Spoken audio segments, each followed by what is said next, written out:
Mi mujer, que está en casa, lo sabe bien. Y cómo yo tenía que preparar hoy, decía yo, ¿pero qué rayos voy a preparar?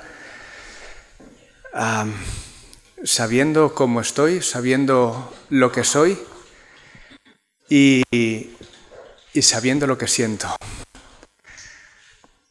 Y tengo que dar gracias al grupo de alabanza, porque me ha encantado y la verdad que, aunque sigo sin estar bien, pero sana. Gracias. Gracias. A Dios que utiliza todo, sí. Como he dicho, no ha sido mi mejor semana. Y aun por encima, el tema que me tocaba preparar para hoy, como quien dice, me ha tocado bailar con la más fea. No pasa nada porque tengo a la más guapa en casa. Así que digo, venga, medio lo hacemos. Pero en esta serie que estamos haciendo ahora, estamos hablando acerca de los fundamentos. Y primero empezamos con cosas muy generales. Empezamos con qué es el Evangelio, la gracia de Dios, y después fuimos acotando algo más concreto, que es la Iglesia. Y a partir de ahí, si somos Iglesia, ¿qué cosas tenemos que hacer nosotros como Iglesia? En un primer lugar, habló Raúl acerca de la misión de la Iglesia. Y hoy nos toca otra de las cosas que es un compromiso de la Iglesia, la ofrenda, el diezmo. Como he dicho, no siempre es lo que más gusta, porque pensamos en el dinero y quizás es un poco incómodo, pero también es una obligación que tenemos como Iglesia, algo que Dios nos ha mandado a hacer. Así que vamos a ver qué es lo que nos dice la Biblia acerca de la ofrenda y del diezmo. Yo creo que se resume, ahí el Fondo Sur me va a echar un cable. En su versículo favorito, ¿quién es? Ilia Topuria. Es el campeón del peso pluma de las artes marciales mixtas. Ha salido últimamente bastante sonado y todo eso. Y su versículo favorito, yo creo que resumiría perfectamente toda la predicación.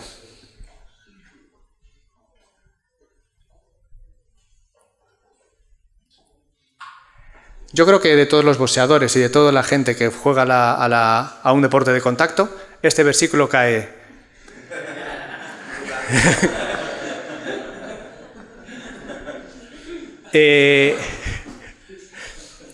Hay más bendición en dar que en recibir. Obviamente es una broma.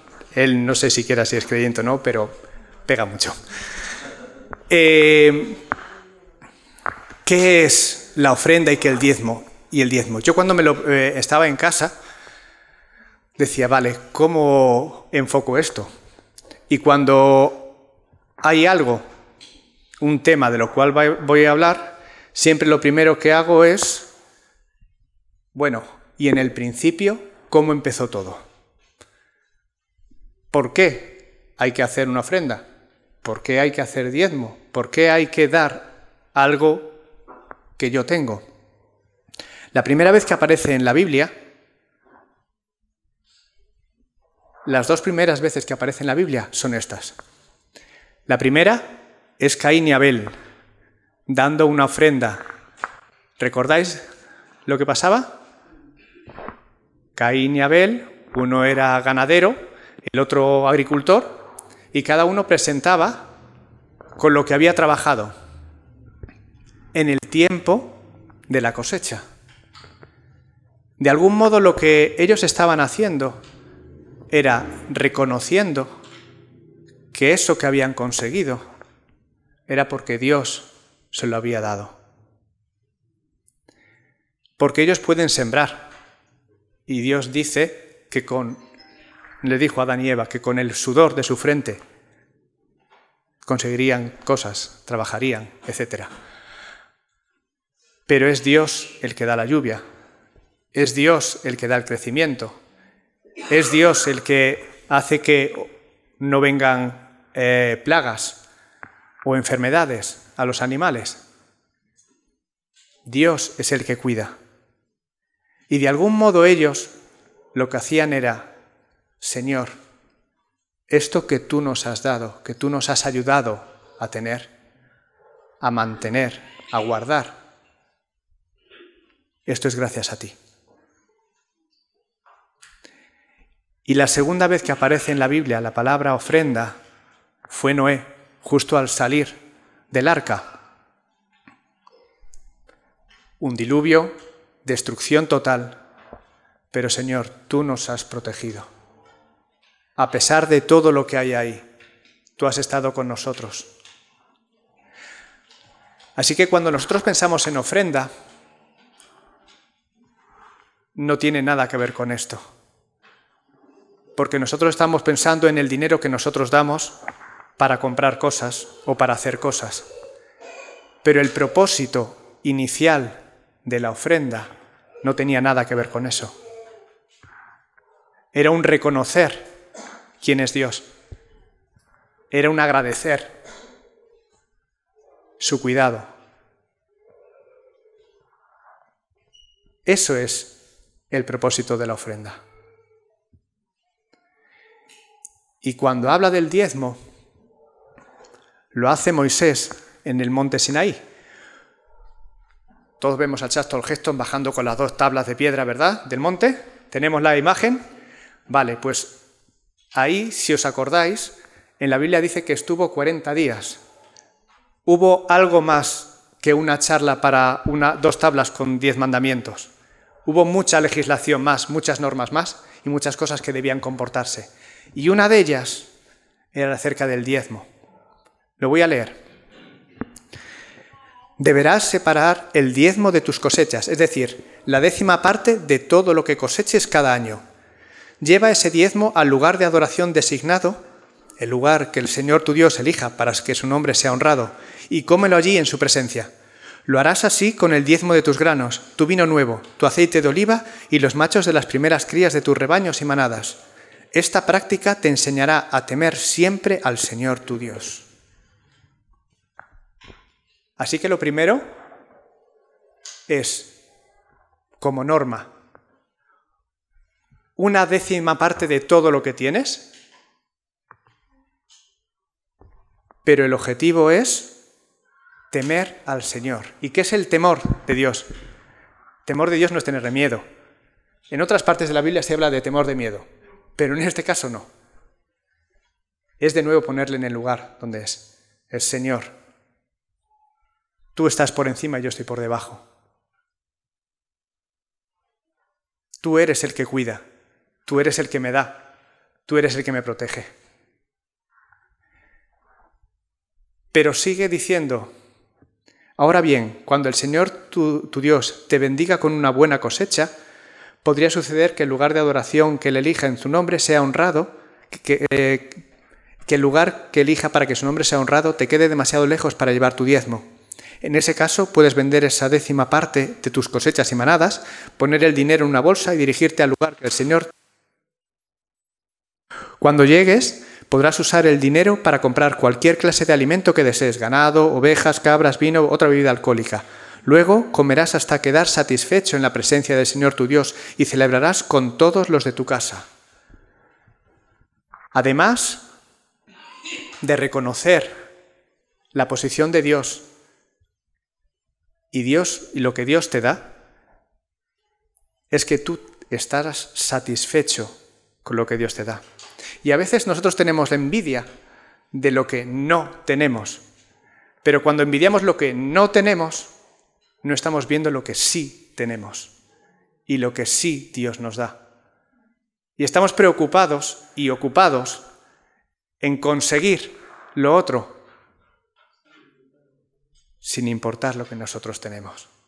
Y Dios dice, para que te des cuenta que a lo mejor otro tiene mucho más que tú, o a lo mejor tú deseas, pero lo que yo te doy te da para estar satisfecho. Y sigue diciendo: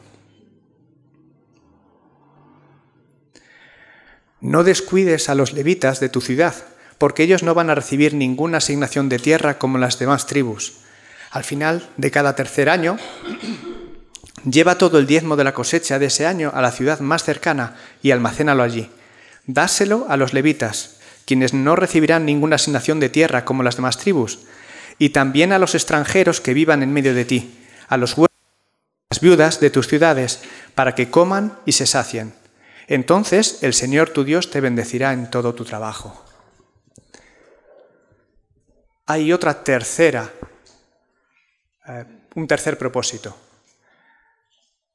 Cuando Dios eligió al pueblo de Israel, hizo 12 tribus, ¿vale? 11 y 2 medias tribus, pero vale. Vamos a decir 12 tribus. Una era especial. Era la tribu de los levitas.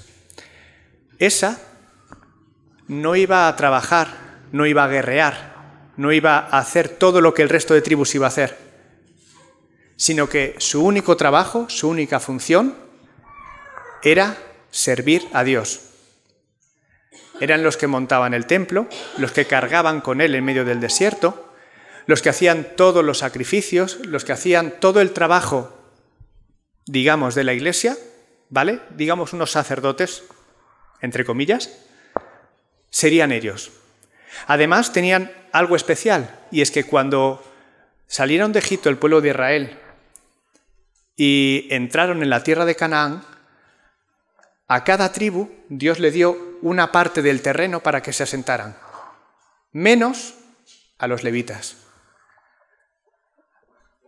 Ellos vivían en medio del pueblo, en ciudades, en lugares, pero no tenían un sitio determinado.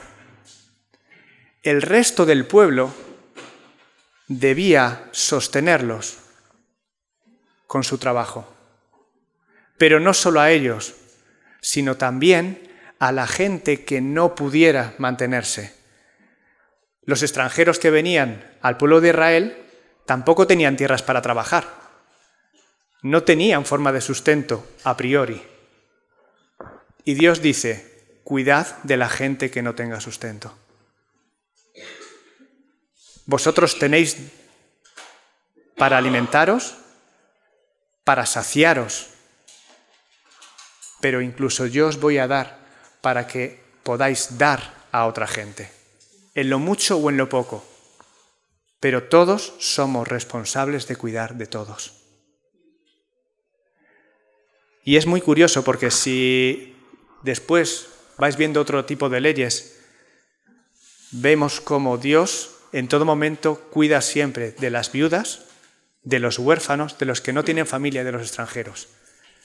A la hora de la cosecha, a la hora de momentos puntuales, siempre hay una norma para que la gente que no tiene, trabajando, como decía el Señor Dios te bendecirá en todo tu trabajo, trabajando pudieran mantenerse, pudieran vivir y pudieran saciarse. Así que, de algún modo, yo creo que nosotros hemos desvirtuado totalmente el propósito de la ofrenda o del diezmo. Porque nosotros no pensamos para nada en esto.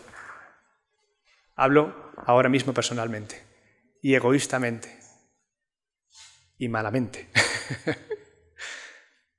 Cuando yo doy la ofrenda, digo, la cuenta bancaria va bajando. La cantidad de cosas que se podría hacer con este dinero. La gente que no ofrenda, mira qué posibilidades tiene de hacer. ¿Verdad o no verdad? Pero Dios lo hace para que sepamos quiénes somos, dónde estamos, para que podamos estar satisfechos con lo que tenemos, con lo que Él nos da, y para que seamos conscientes de su cuidado. Y aún por encima, para poder extender nuestra bendición a otros.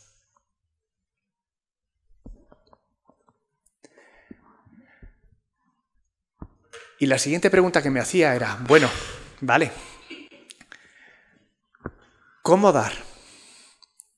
Y me refiero, no sé vosotros en vuestros pisos o así, pero montar un montón de piedra, empezar a quemar animales y que a vuestros vecinos les llegue un olorcillo así, va a ser que no es muy agradable.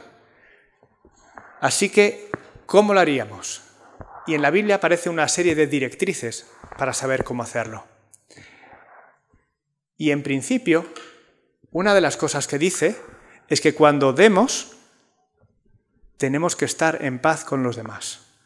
Jesús mismo dice, cuando alguien vaya al templo, voy a traducir al actual, ¿vale? Cuando vayas a la iglesia y vas a ofrendar, si tienes algo en contra de alguien, o alguien tiene algo en contra tuya, espérate, deja la ofrenda, primero vas, lo arreglas y después vuelves y ofrendas.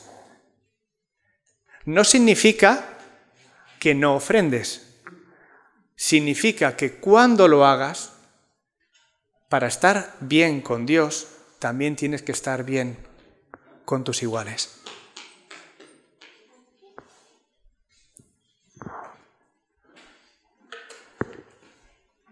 Esto nos cuesta más, de buena gana y con alegría.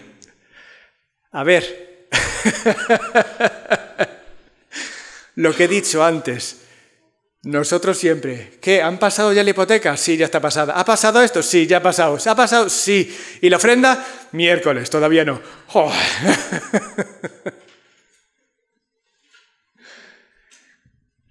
Si es reconocer lo que Dios te da, tú le estás dando una parte de todo lo que Dios te da.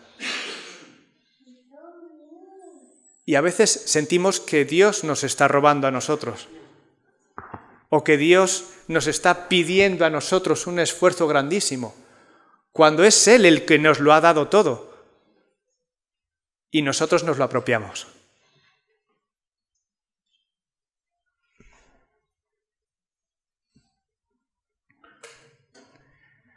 Hay un caso muy especial en Hechos, una pareja, Ananías y Safira, que dijeron, bueno, nosotros vamos a ofrendar, vamos a vender una casa y todo el dinero lo vamos a dar a la iglesia.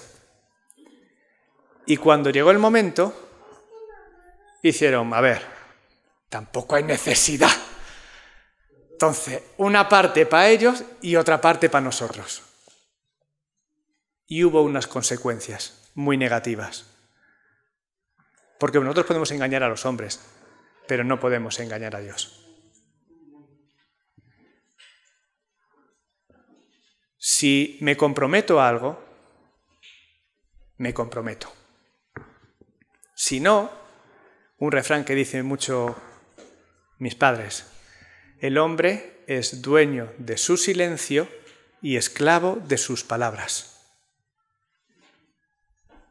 Dueño de su silencio, si no lo va a hacer, cállate. No diga algo que no vas a hacer. No te comprometas a algo que sabes que no. Y esclavo de sus palabras. Si lo dices, lo haces.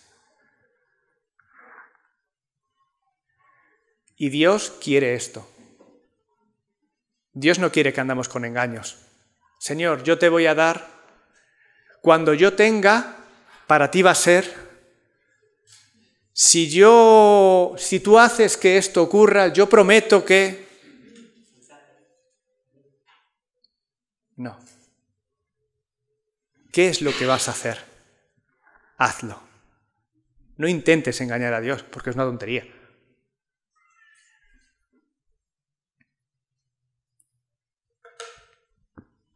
Sin publicidad. El famoso texto que todos conocéis, que tu mano derecha no sepa lo que hace tu mano izquierda.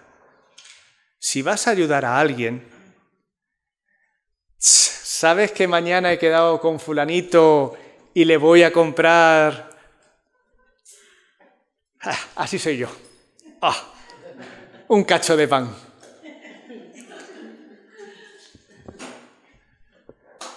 A Dios no tenemos que comprarlo de ninguna manera. Y a Dios no le interesa, Dios ya sabe de sobra lo que voy a hacer y lo que digo y no voy a hacer.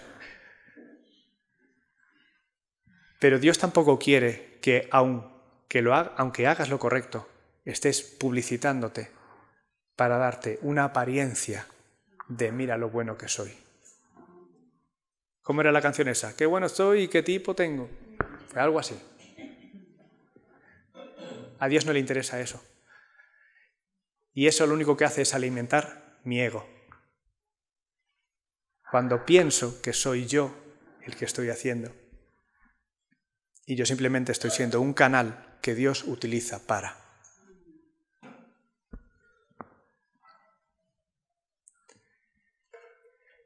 Tema delicado. ¿Cuánto dar?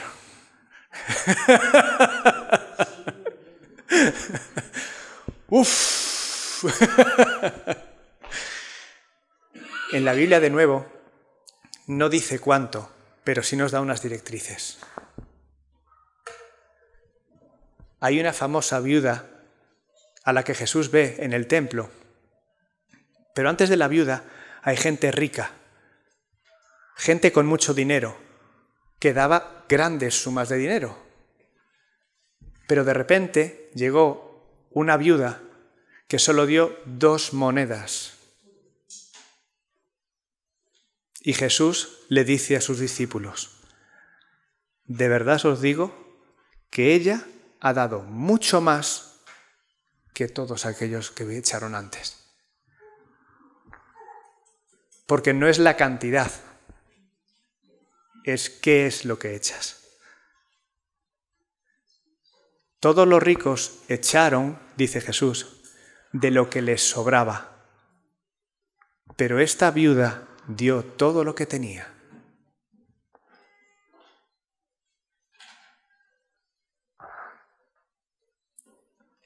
Y el otro ejemplo lo sabéis también, el que vimos antes, Caín y Abel.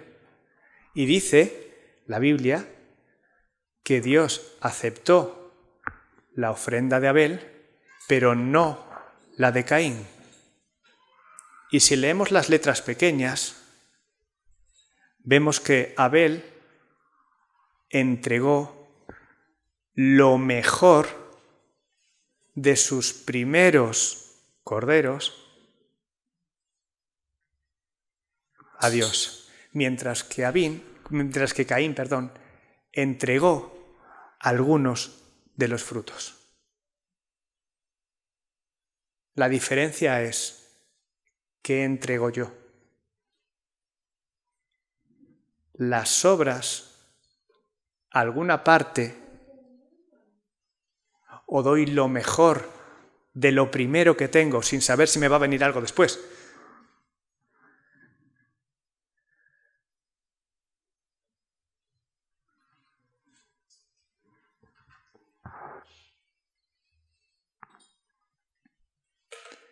¿Sabéis el anuncio ese de no sé qué queso es? Dice tú y la hija que está estudiando y le dice... El García Vaquero, gracias. Papá, que no hay queso. Dice, bueno, ¿te traigo un García Vaquero o uno de los otros? Y la niña le dice, ¿tú qué quieres? ¿Una nota buena o de las otras?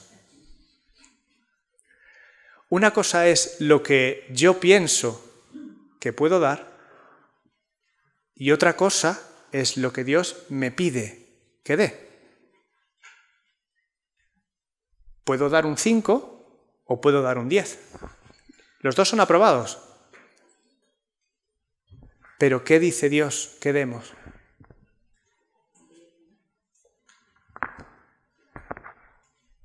Alguien fue a Jesús a tocarle las narices, básicamente. Y le preguntó, ¿qué es lo más importante? ¿Cuál es el mandamiento más importante? Y Jesús le dice, ama al Señor tu Dios con todo tu corazón, con toda tu alma, con toda tu fuerza y con toda tu mente. y lo que se repite lo he puesto. Es la palabra todo. Y cuando pensamos en ofrenda, pensamos en dinero. Dios no necesita tu dinero. Poderoso caballero es el dinero, es don dinero, decía Lope de Vega. Y es cierto que el dinero nos duele mucho, pero Dios no se conforma con dinero. Dios quiere todo de ti. Y hay cosas que no se compran con dinero, como por ejemplo, el tiempo. ¿En qué invertimos nuestras fuerzas? ¿En qué invertimos nuestros esfuerzos? ¿En qué invertimos nuestro tiempo?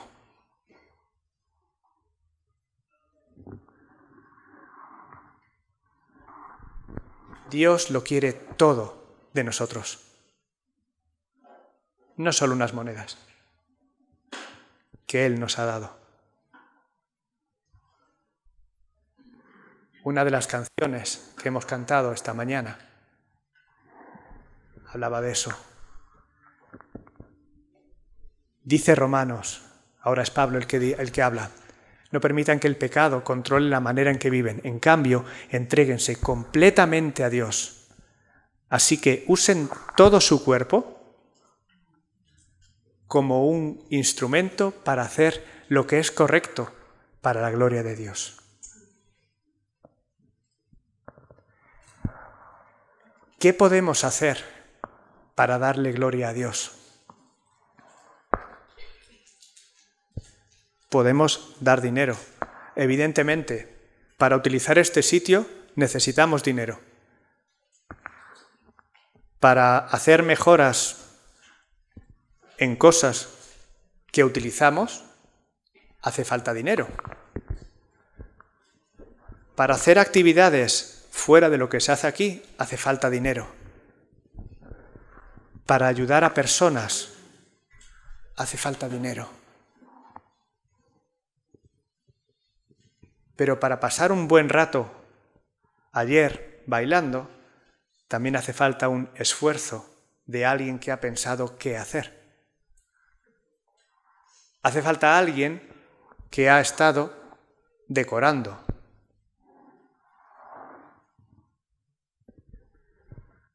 Pero hoy hace falta que alguien coloque las sillas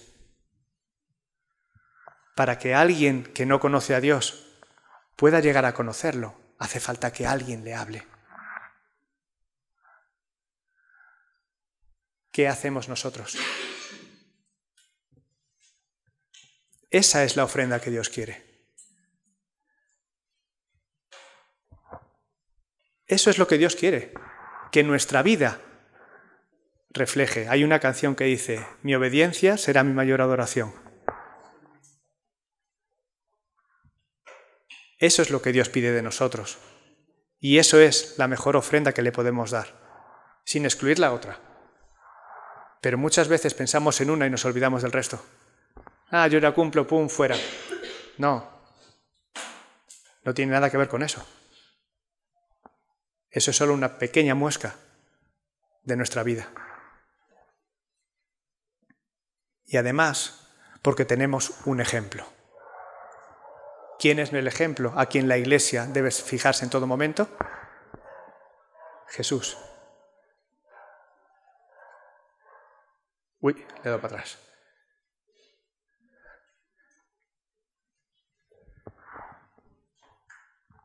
En un principio, he dicho que la primera vez que aparecía en la Biblia la palabra ofrenda era con Caín y Abel, pero no es la primera ofrenda que hubo en la Biblia. Cuando Adán y Eva pecaron, sintieron vergüenza y Dios sacrificó a un animal para darle ropas de pieles y tapar su vergüenza. Ese fue el primer sacrificio. Dios lo hizo. Dios hizo la primera ofrenda por nosotros. Pero también hizo la última.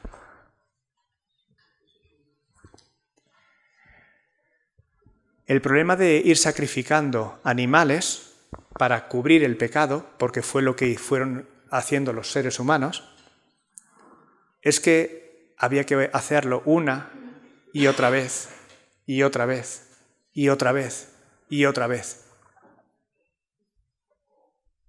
Cristo le dijo a Dios: no quisiste sacrificios de animales ni ofrendas por el pecado, pero me has dado un cuerpo que ofrecer. No te agradaron las ofrendas quemadas ni las otras ofrendas por el pecado. Luego dije: aquí estoy, oh Dios, he venido a hacer tu voluntad, como está escrito acerca de mí en las Escrituras.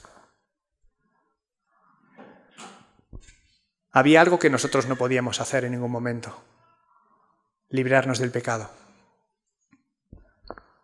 Podíamos taparlo, podíamos de vez en cuando ofrecer con algún animal una ofrenda para que fuéramos perdonados, para cubrir ese pecado.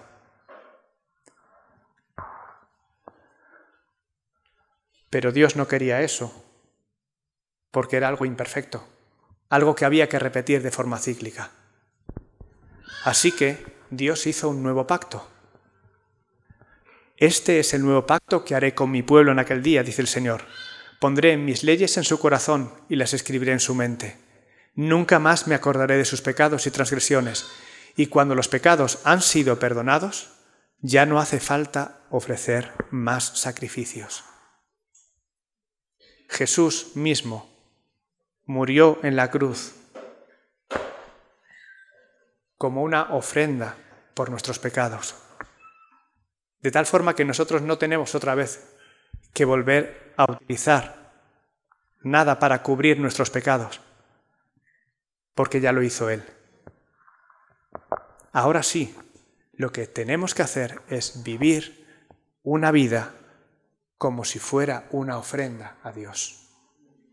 ¿Cómo vivimos nuestra vida? Y es desde echar algo en la caja hasta no dejar de reunirnos, hasta participar en lo que vamos haciendo en la iglesia e invertir nuestro tiempo en aprender y conocer más de Dios. Así que, no sé si os he liado un poco más o un poco menos, pero la ofrenda tiene mucho más que ver con reconocer que con dar. Y como reconocemos, como consecuencia sale el resto. Terminamos con la oración. Señor, muchas gracias por todo lo que tú nos das. Gracias por la oportunidad de estar aquí. Gracias por tu enorme sacrificio en la cruz, Señor, que nos has dado una oportunidad para estar contigo cerca. Ayúdanos también a nosotros a ser conscientes de tu sacrificio, a ser conscientes de que todo lo que tenemos es tuyo, viene de ti. Gracias porque no nos das por perdidos. Gracias porque a pesar de todas nuestras emociones y de todo lo que hay en nuestra cabeza, Señor, tú siempre estás ahí. Gracias por tu amor incondicional y ayúdanos a nosotros a saber cómo ofrecerte nuestra vida en sacrificio, Señor. En tu nombre. Amén.